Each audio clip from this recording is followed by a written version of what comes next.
adalah bintang kesialan yang bisa mencelakai seluruh keluarga.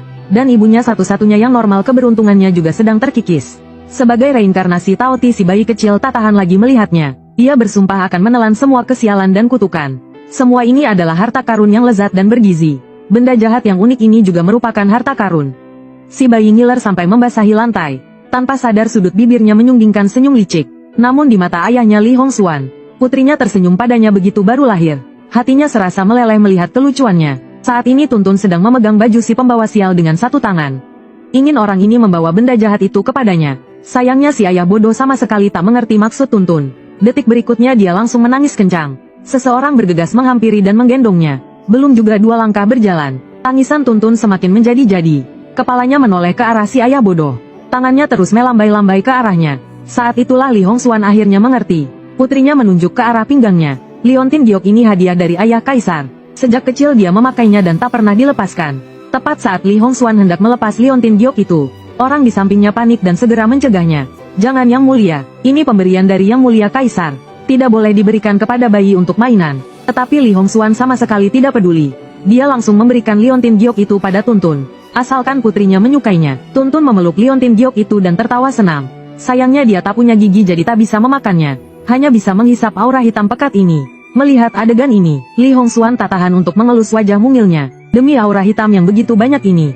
Dan menggesekkan jarinya sebagai balasan. Melihat itu dia tersenyum canggung. Menggendong anak itu berjalan ke arah putri mahkota. Saat Jilan mengambil alih anak itu, Liontin Giok itu diambil tepat di depannya. Tuntun melihat benda di tangannya hilang.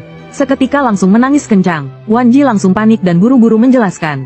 Liontin Giok ini bukan benda sembarangan. Sebaiknya Yang Mulia menyimpannya baik-baik. Putri mahkota yang biasanya baik hati saat ini juga tidak bisa menahan amarahnya. Yang Mulia sudah bilang tidak apa-apa. Kenapa kau masih merebut barang dari tangan anak kecil? Tuntun mendengar ibu di kehidupan ini membelanya. Hatinya seketika berbunga-bunga. Kehidupan kali ini pasti tidak akan buruk. Saat ini ayahnya Yang Malang juga memasang wajah masam. Apa kau sedang mengajariku? Berlutut dengan bunyi gedebuk. Sadar dirinya telah lancang karena terlalu cemas. Tapi Selir Yu bilang putra mahkota tidak boleh terpisah dari Liontin Giok ini. Jika terpisah maka dia yang akan dihukum. Bukan, hamba tua ini mengaku salah. Ini juga demi kebaikan Yang Mulia. Benda pemberian langsung dari Kaisar. Tidak akan berlebihan sehati-hati apapun itu. Hamba tua ini yang sudah lancang. Lain kali tidak akan berani lagi. Li Hongxuan memberikan Liontin Giok di tangannya pada Tuntun. Sambil memperingatkannya kembali. Itu bukan alasan bagimu untuk bertindak seenaknya. Apa kami suami istri tidak lebih baik darimu? Saat ini rasanya ingin menamparkan mulut sendiri. Kepercayaan yang dibangun puluhan tahun sepertinya akan banyak berkurang. Bantu channel ini untuk terus berkembang dengan like, comment, dan subscribe. Selamat menonton video ini. Yeay! Sesaat kemudian Li Hongxuan berjalan keluar dari paviliun Xiaoting.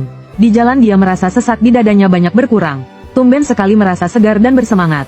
Keesokan harinya setelah Li Hongxuan selesai pertemuan pagi, dia langsung bergegas menuju paviliun Xiaoting tanpa henti. Apa kau sudah memikirkan nama untuk putri kita? Li Hongxuan menyebut nama lengkap itu dengan sangat puas. Li Wangshu. Di malam yang cerah tampak serupa dari kejauhan. Qiu Tang menghadap Wangshu. Wangshu adalah bulan yang terang di langit, paling suci dan tanpa noda. Jilan pun cukup puas mendengarnya. Lalu nama panggilan apa yang bagus? Saat ini raut wajah Li Hongxuan tiba-tiba menjadi jelek.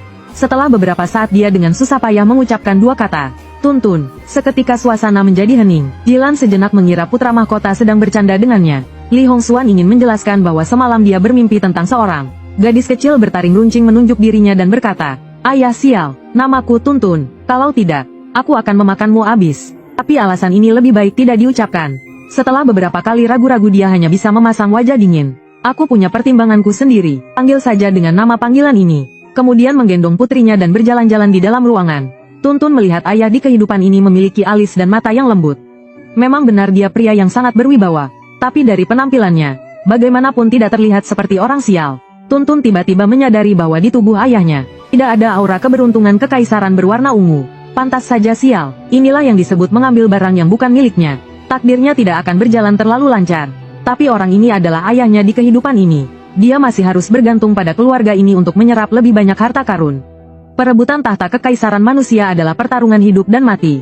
Dia tidak boleh membiarkan keluarga ini hancur. Tapi sedikit energi murni yang dia hisap tadi malam, aura hitam itu sudah digunakan untuk mengirim mimpi. Sekarang untuk sementara dia tidak punya kemampuan untuk memeriksa peruntungan keluarga. Tuntun melihat Liontin Giok di tangannya ini. Kukira ini barang bagus. Ternyata setelah dipeluknya semalaman, aura hitamnya hanya menyisakan aura kotor yang keabu-abuan. Akhirnya dia menghisapnya dengan kuat sekali lagi. Menghisap sisa-sisa yang ada di Liontin Giok itu ke dalam tubuhnya. Tiba-tiba muncul sedikit rasa manis di dalamnya. Liontin Giok ini ternyata pernah diberi mantra pemukul mundur. Taoti pada dasarnya adalah makhluk jahat dari zaman kuno. Kutukan-kutukan ini bagi Tuntun adalah suplemen yang sangat bergizi.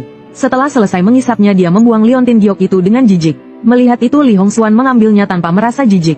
Setelah menyentuh Liontin Giok itu dia tertegun. Liontin Giok yang sudah dingin selama belasan tahun. Kenapa hari ini suhunya berbeda? Jilan yang melihatnya juga ikut terkejut setelah mengambilnya.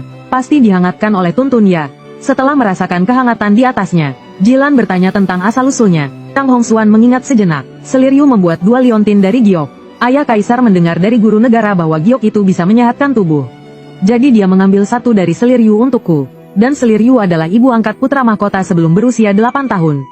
Dan juga ibu kandung Pangeran Jin. Saat ini Jilan mulai memiliki beberapa dugaan tentang liontin giok ini. Sebulan kemudian, Jilan menggendong putrinya untuk pertama kalinya bertemu dengan Kaisar. Saat digendong oleh Kaisar, Tuntun menemukan benda yang kaya akan energi spiritual. Di dunia ini ada 2 jenis benda dengan energi spiritual paling melimpah. Salah satunya adalah harta karun langka dari alam. Satunya lagi adalah benda yang dibuat oleh orang terpelajar. Tuntun mengambil dari atas meja sebuah dokumen laporan yang wangi dan manis, lalu memasukkannya ke dalam mulutnya. Namun dia tidak bisa memakannya karena tidak punya gigi. Dia dengan sedikit menyesal mengeluarkan dokumen laporan itu. Dari dalam mulutnya, dia menatap Kaisar dengan ekspresi sedih. Apa kakek tua ini tidak bisa memikirkan cara? Kaisar Lin sesaat sebelumnya masih memberi peringatan tegas pada putra mahkota. Jika tidak punya semangat juang posisi putra mahkota bisa digantikan orang lain. Detik berikutnya dia menyadari gadis kecil di gendongannya menatapnya. Begitu menunduk dia melihat sepasang mata besar yang menyedihkan. Aduh, ternyata pembela ayahnya. Menangis untuk ayahmu agar aku lihat ya. Mulut Tuntun cemberut. Siapa peduli dengan si sial itu? Dia menyodorkan benda di tangannya ke atas. Pemandangan ini membuat alis Jilan berkedut. Ini artinya dia mau membawanya pulang untuk dipeluk saat tidur. Setelah liontin giok milik putra mahkota, dan kain sulaman berhargaku, dan juga papan partisi di aula utama. Ini adalah benda keempat yang disukai Tuntun. Meskipun putriku baru berkelana di dunia ini selama sebulan, tapi dia punya sepasang mata yang sangat tajam. Bisa langsung memilih barang yang paling bagus. Dia buru-buru bangkit, mungkin dia lapar. Sebaiknya biarkan pengasuh saja yang pergi. Dia berpikir dalam hati, aduh putriku sayang, laporan ini bahkan ayahmu tidak punya hak untuk melihatnya. Kamu malah mau langsung membawanya pulang. Dia baru saja akan mengulurkan tangan untuk menggendong anaknya kembali. Terlihat Kaisar menunduk melihat laporan yang sudah terbuka itu. Sesaat kemudian, Kaisar tiba-tiba tertawa terbahak-bahak. Tulisannya bagus. Berikan pada Menteri Kehakiman. Katakan padanya aku sudah menemukan penolong yang hebat untuknya. Setelah berkata begitu dia menyerahkan laporan itu pada Kasim Dehai. Setelah mengambil laporan itu dia diam-diam melirik warna di sisinya. Hatinya terkejut. Perlu diketahui tidak semua laporan bisa sampai di hadapan Kaisar. Laporan dengan sisi berwarna hijau ini biasanya setelah diperiksa dan dirapikan, lalu ditulis dalam sebuah memorandum dan diserahkan. Tapi untuk menghindari beberapa pejabat yang menipu Kaisar, Kaisar akan secara acak memeriksa sendiri suatu hari. Tapi itu pun hanya dibolak-balik sekilas dan tidak akan dibaca satu persatu. Jadi laporan hijau hampir tidak mungkin dilihat oleh Kaisar. Tapi sekarang laporan ini tidak hanya ditemukan oleh si bayi kecil, tapi juga diakui oleh Kaisar. Dehai langsung merasa bahwa nasib beberapa orang akan segera mengalami perubahan yang luar biasa. Tuntun melihat barangnya diambil, langsung panik dan kedua kaki kecilnya menendang-nendang. Orang tua kembalikan barangku, itu aku yang memilihnya. Lin menyadari si kecil di pelukannya tidak senang, langsung dengan sabar menggendong dan menimangnya. Baiklah, kamu mau ini kan? Aku ambilkan yang baru untukmu. Setelah berkata begitu dia mengambil sebuah laporan yang tidak ada isinya. Tuntun melihat sekilas, lalu mengangkat kepalanya dan menatap Kaisar dengan penuh arti. Orang tua ini membodohiku seolah aku ini orang bodoh. Lin sedikit tidak mau mengakuinya. Dia ternyata bisa mengerti tatapan mata seorang bayi. Dengan bingung dia mengangkat kepala dan melirik putra mahkota dan putri mahkota. Dia mendapati putra mahkota sama bingungnya dengan dirinya. Putri mahkota di sampingnya menutupi wajahnya sendiri, menundukkan kepala seolah ingin masuk ke dalam lubang di tanah. Saat ini, di dalam benak Jilan penuh dengan kata-kata putra sulungnya, Li Shizeng. Ibu, apakah kau merasa adik perempuan? Tatapan matanya padaku seolah sedang memakiku. Jilan tidak ingin tinggal di sini lagi. Urusan di pihak Kaisar telah selesai. Jilan pun menggendong anaknya dan bersujud, bergegas pergi ke istana belakang. Setelah serangkaian hadiah dari istana belakang, Tuntun merasa bau uang di tubuhnya semakin pekat. Saat ini, perjamuan malam miliknya dimulai. Tuntun duduk di pangkuan ibunya menerima ucapan selamat dari banyak orang. Tiba-tiba, kemunculan seseorang memecah suasana harmonis ini. Tuntun mengangkat matanya dan melihat. Terlihat orang yang datang itu memiliki alis dan mata yang tajam. Setiap gerak-geriknya memancarkan aura wibawa. Saat ini si sial nomor 2 menunjukkan wajah tidak terima. Sombong sekali, yang tidak tahu pasti mengira dia sudah menjadi kaisar. Tapi detik berikutnya pinggangnya terasa sakit. Ibunya, Jilan, tidak melihatnya, hanya memperingatkannya saat menarik kembali tangannya. Jaga ucapan dan perilakumu. Li Sicheng memegangi pinggangnya, wajah kecilnya memerah. Butuh waktu lama untuk bisa mengucapkan kata hem. Kemudian dengan berlinang air mata dia menatap tajam Pangeran Jin di bawah. Saat ini Pangeran Jin berjalan ke hadapan putra mahkota. Pertama-tama, dengan sok suci dia mengangkat segelas arak untuk meminta maaf. Benar-benar minta maaf. Para kandidat ujian yang terpilih tahun ini sangat berbakat. Aku mengadakan pertemuan puisi di kediamanku. Aku tidak tega menolak mereka. Makanya aku datang sedikit terlambat.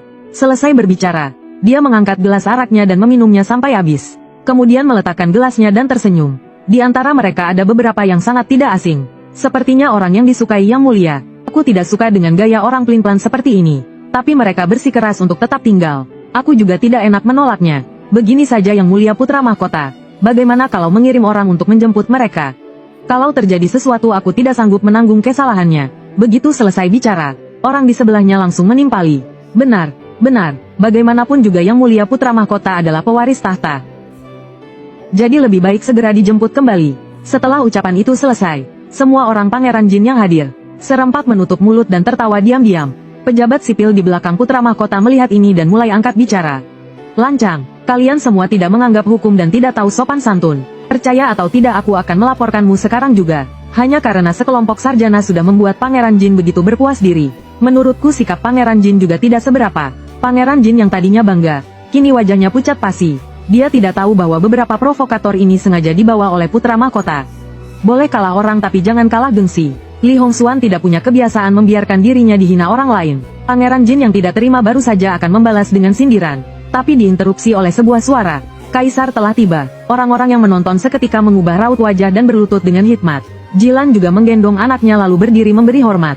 Li Yin setelah melihat sekeliling mempersilakan semua orang bangkit dan duduk. Setelah itu Kasim mulai membacakan titah. Atas titah langit, Kaisar bersabda, hari ini, putri dari putra mahkota Li Hongxuan yaitu Li Wangshu. Cerdas dan pintar. Sifatnya murni dan baik. Sementara saat ini Tuntun sama sekali tidak mendengarkan. Dia menatap tanpa berkedip pada Kasim muda di belakang Dehai. Di dalam lengan bajunya ada sesuatu yang sangat wangi. Kemudian Tuntun menunjuk Kasim muda itu dan mengoceh dalam bahasa bayi. Jilan yang melihatnya langsung pura-pura tidak lihat. Ini adalah acara yang sangat penting. Tidak pantas untuk anak kecil membuat ulah. Tidak lama setelah perjamuan dimulai, Kaisar tiba-tiba memerintahkan Kasim muda membawa 2 nampan berisi dokumen. Para sarjana dalam ujian kali ini memang sangat bagus. Aku berencana menempatkan mereka di Departemen Chancellery untuk berlatih. Mendengar itu, mata Pangeran Jin seketika berbinar. Jika orang-orangnya masuk ke Departemen Chancellery yang terdekat dengan Kaisar model, bukankah ini cara tercepat untuk mengetahui niat yang mulia? Dia menatap Kaisar dengan puas hatinya semakin bangga. Berpikir bahwa dirinya tidak jauh lagi dari posisi itu. Saat ini meskipun Li Hongxuan terhadap keputusan ayah Kaisar, sangat tidak terima tapi juga tidak bisa berbuat apa-apa. Siapa suruh nasibnya begitu sial? Tak peduli seberapa teliti rencananya selalu saja kurang sedikit. Mengirim bantuan pangan untuk bencana kekeringan malah bertemu banjir langka. Kasus yang ditangani hampir terpecahkan. Tapi saksinya tiba-tiba meninggal membuat kasusnya tertunda. Kegagalannya berulang kali juga membuat Kaisar sangat kecewa padanya. Tepat saat Li Hongxuan sedang murung, tiba-tiba sebuah nampan penuh dokumen disodorkan di hadapannya. Pada saat yang sama Li Yin pun angkat bicara. Jadi Departemen Chancellery masih harus mengosongkan beberapa posisi. Aku sangat pusing memikirkan nasib para pejabat ini. Ini beberapa dokumen yang mereka tulis. Jika ada orang yang bisa berguna bagi putra mahkota dan Pangeran Jin, kalian boleh memintanya. Begitu ucapan ini keluar semua orang gempar. Kualitas orang-orang ini dibandingkan dengan para sarjana baru, jauh lebih tinggi beberapa tingkat. Kaisar secara terang-terangan memberikan orang untuk putra mahkota. Li Hongxuan tahu ini adalah kesempatannya untuk membalas keadaan. Dia pun segera melihatnya dengan tenang. Tak lama kemudian raut wajahnya menjadi semakin buruk. Semua ini hanya omong kosong belaka. Tidak ada sedikit pun pandangan uniknya sendiri. Begitu Jilan melihat raut wajah putra mahkota dia tahu ada yang tidak beres. Dia menebak berdasarkan keberuntungan putra mahkota. Pasti tidak ada satupun yang bisa dipakai. Sebaliknya lihatlah Pangeran Jin di seberang. Semakin dilihat wajahnya semakin bersemangat. Akhirnya dia bahkan mulai tertawa terbahak-bahak. Ayah Kaisar, kali ini Anda benar-benar memberiku hadiah yang besar. Dia dengan cepat memilih 5 dokumen dari dalamnya. Tatapannya masih memandang sisa dokumen dengan sedikit penyesalan. Kakak Kaisar sudah melihat begitu lama. Mungkinkah kakak bingung memilihnya? Adik masih punya beberapa di sini biar ku berikan pada putra mahkota. Setelah itu dengan murah hati dia menyuruh bawahannya mengantarkan nampan itu. Ini membuat para tamu di perjamuan menggelengkan kepala. Putra mahkota melihat dokumen dengan sangat ragu-ragu. Sudah lama sekali tapi tidak ada hasilnya. Dibandingkan Raja Jin, kemampuannya luar biasa dan pandai menilai orang. Orangnya juga murah hati. Sepertinya pergantian putra mahkota tidak bisa dihindari lagi. Saat ini Tuntun sudah hampir meledak karena marah. Dia berkali-kali menunjuk ke arah Kasim kecil itu. Si sial nomor 2 setiap kali selalu menahannya. Dengan serius menasihati adiknya yang baru berusia sebulan.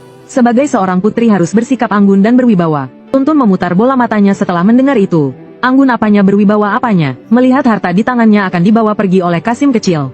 Dia pun tidak peduli lagi dengan sopan santun. Dengan cepat dia mengeluarkan kentut yang bau. 2 kali kentut berhasil mengusir Li Sicheng.